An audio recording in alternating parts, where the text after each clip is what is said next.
नमस्कार। वर्धमान महावीर खुला विश्वविद्यालय में आपका स्वागत है।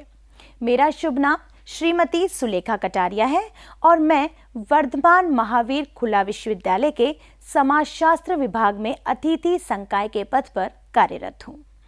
आज हम जिस विषय में चर्चा करने वाले हैं वह समाजशास्त्र की एक महत्वपूर्ण अवधारणा है जो कि आज के आधुनिकीकरण और पश्चिमीकरण के चलते नकारी नहीं जा सकती और यह एक शोध का महत्वपूर्ण विषय बनती जा रही है।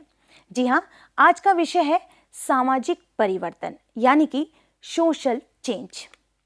सबसे पहले हम देखें सामाजिक परिवर्तन क्या है। उससे पहले ये देखना होगा कि परिवर्तन क्या है।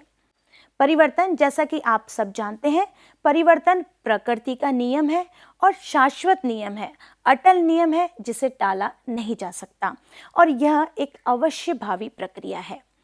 वस्तु, मानव, प्रकृति और समाज सभी कुछ परिवर्तनशील है।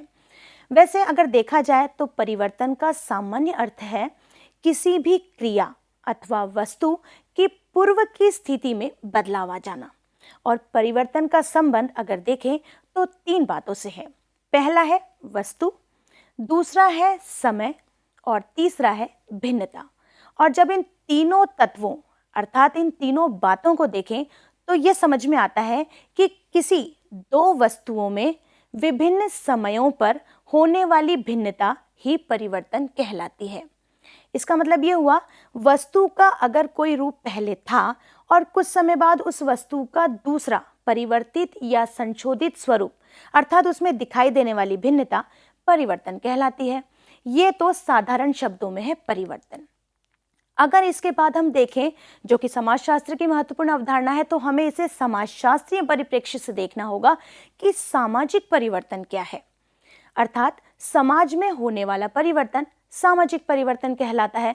समाज के किसी भी एक पक्ष में होने वाला परिवर्तन पूरे समाज को परिवर्तित कर देता है और यही सामाजिक परिवर्तन कहलाता है। सामान्यतः जब समाज में परिवर्तन घटित होता है तो उसकी संरचना में और उसके प्रकारों में दोनों में परिवर्तन हो जाता है और उसी के साथ उसके संगठन में भी परिवर्तन हो जाता है। किंग्सले डेविस इसे परिभाषित करते हुए लिखते हैं कि सामाजिक परिवर्तनों से केवल उन्हीं परिवर्तनों को समझना चाहिए जो सामाजिक संगठन अर्थात उसके ढांचे और उसके प्रकारों में घटित होते हैं। इसके बाद जॉनसन परिभाषित करते हुए लिखते हैं कि अपने मूल अर्थ में सामाजिक परिवर्तन का अर्थ सामाजिक ढांचे में परिवर्तन हो जाना है। इस प्रकार जब कभी भी सामाजिक परिवर्तन होता है तो वह समाज के संपूर्ण ढांचे को ही परिवर्तित कर देता है और ढांचे में परिवर्तन उसके प्रकारों में परिवर्तित करता है और प्रकारों का परिवर्तन जो है वो जनसाधारण को भी परिवर्तित कर देता है। सामाजिक परिवर्तन की विशेषताएं अगर देखें तो सबसे पहले है, जब ये समाज से जुड़ी हुई है तो जाहिर सी है कि इसकी प्रकृति सामाजिक होगी। इसके बाद इसका संबंध एक या दो व्यक्तियों से न होकर संपूर्ण समाज से होता है।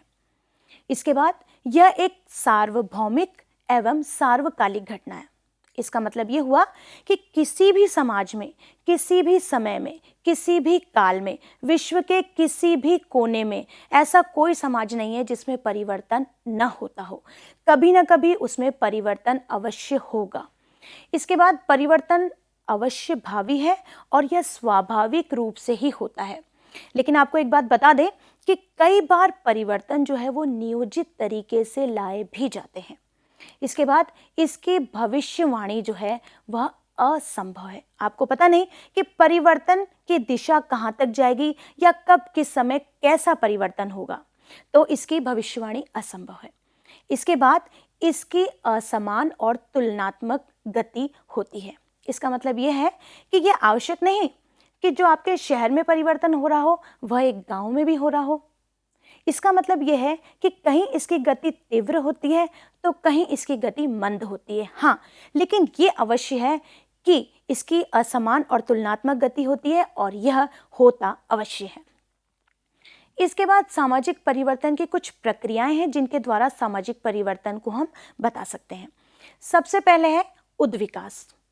जब परिवर्तन में निरंतरता ही नहीं होती वरन एक दिशा भी होती है तो ऐसे परिवर्तन को उद्विकास कहते हैं। जब कोई जीव या कोई पौधा या फिर मनुष्य जब अपने छोटे से स्वरूप से सरलता से जटिलता की ओर विकसित होता है, एक निश्चित दिशा की ओर होता है, तो ये प्रक्रिया उद्विकास की कहलाती है। इसके बाद दूसरा है क्रांति। आप इसे मत समझिए कि क्रांति का मतलब हम खूनी क्रांति या रक्तपात से कह रहे हैं। समाजशास्त्र में यह अवधारणा वाकई में रोचक है।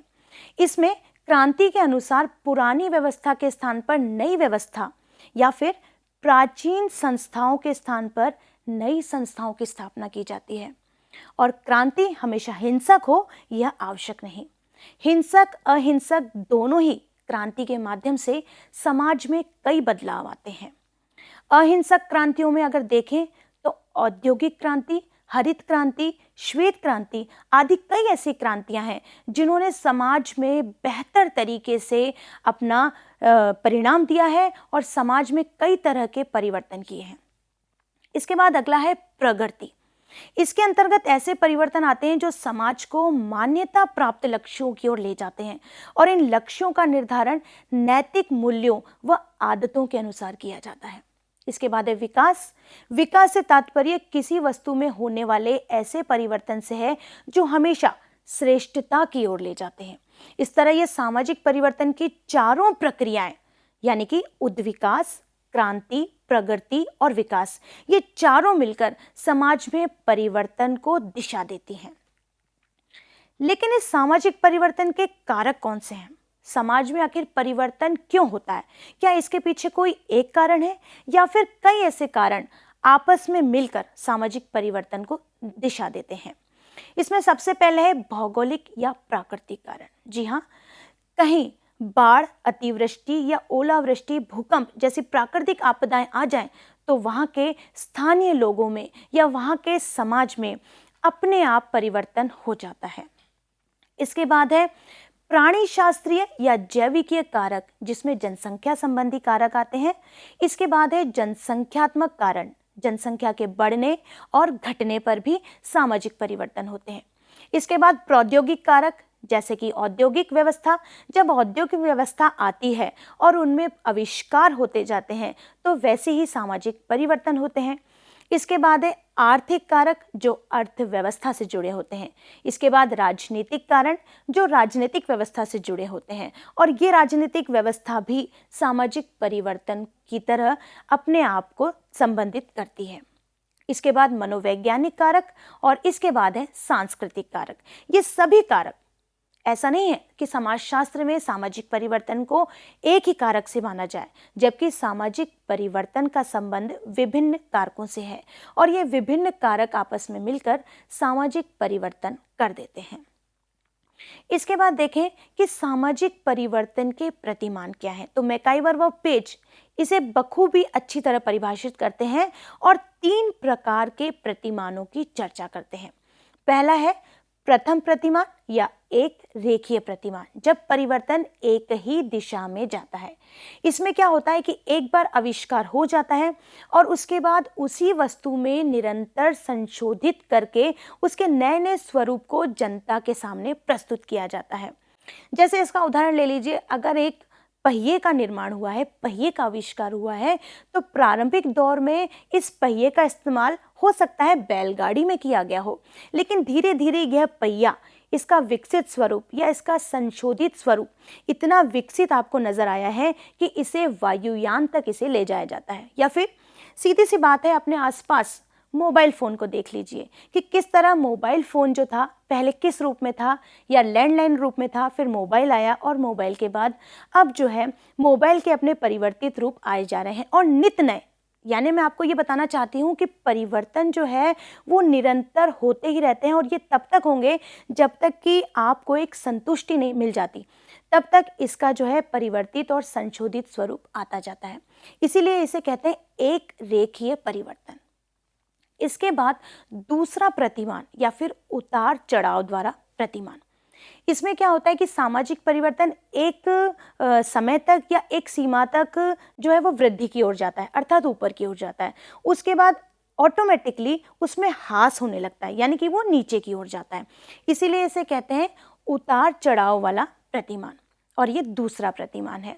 इसके उदाहरण है जैसे जनसंख्या वृद्धि और फिर पुनः ह्रास होने पर परिवर्तन होते हैं, या फिर आर्थिक क्रियाओं में जब परिवर्तन होते हैं। कहने का मतलब आर्थिक तेजी और मंदी दोनों परिस्थितियों में परिवर्तन होता है, और ये परिवर्तन का दूसरा प्रतिमान है, यानी कि उतार चढ़ाव वाला प्रतिमान। इसके बाद तीसरा प्रतिमान और अंतिम प्रतिमान है चक्रीय प्रतिमान।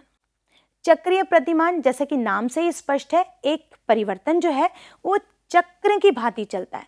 चक्र मतलब आपको ये लगेगा कि हम जहां से शुरू हुए थे हम उसी स्थिति पर पुनः लौट कर आ रहे हैं, लेकिन ऐसा नहीं है। हम आते उसी स्थिति पे हैं, लेकिन समय बदल जाता है।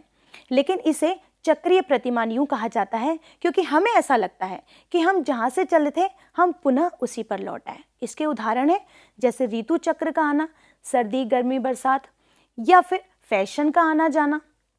तो इस तरह ये तीनों परिवर्तन के प्रतिमान हैं, एक रेखीय, उतार चढ़ावदार और चक्रीय प्रतिमान। जैसा कि अब आपने देखा कि सामाजिक परिवर्तन आज के दौर में एक महत्वपूर्ण अवधारणा है, और समाजशास्त्री इसे आज के दौर में एक शोध का विषय भी मान रहे हैं कि सामाजिक परिवर्तन क्यों होते हैं, इसके पीछे ऐसे कौन से कारक हैं, और साथ ही इसे आधुनिकीकरण और पश्चिमीकरण से जोड़ते हैं।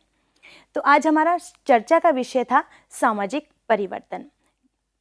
धन्यवाद।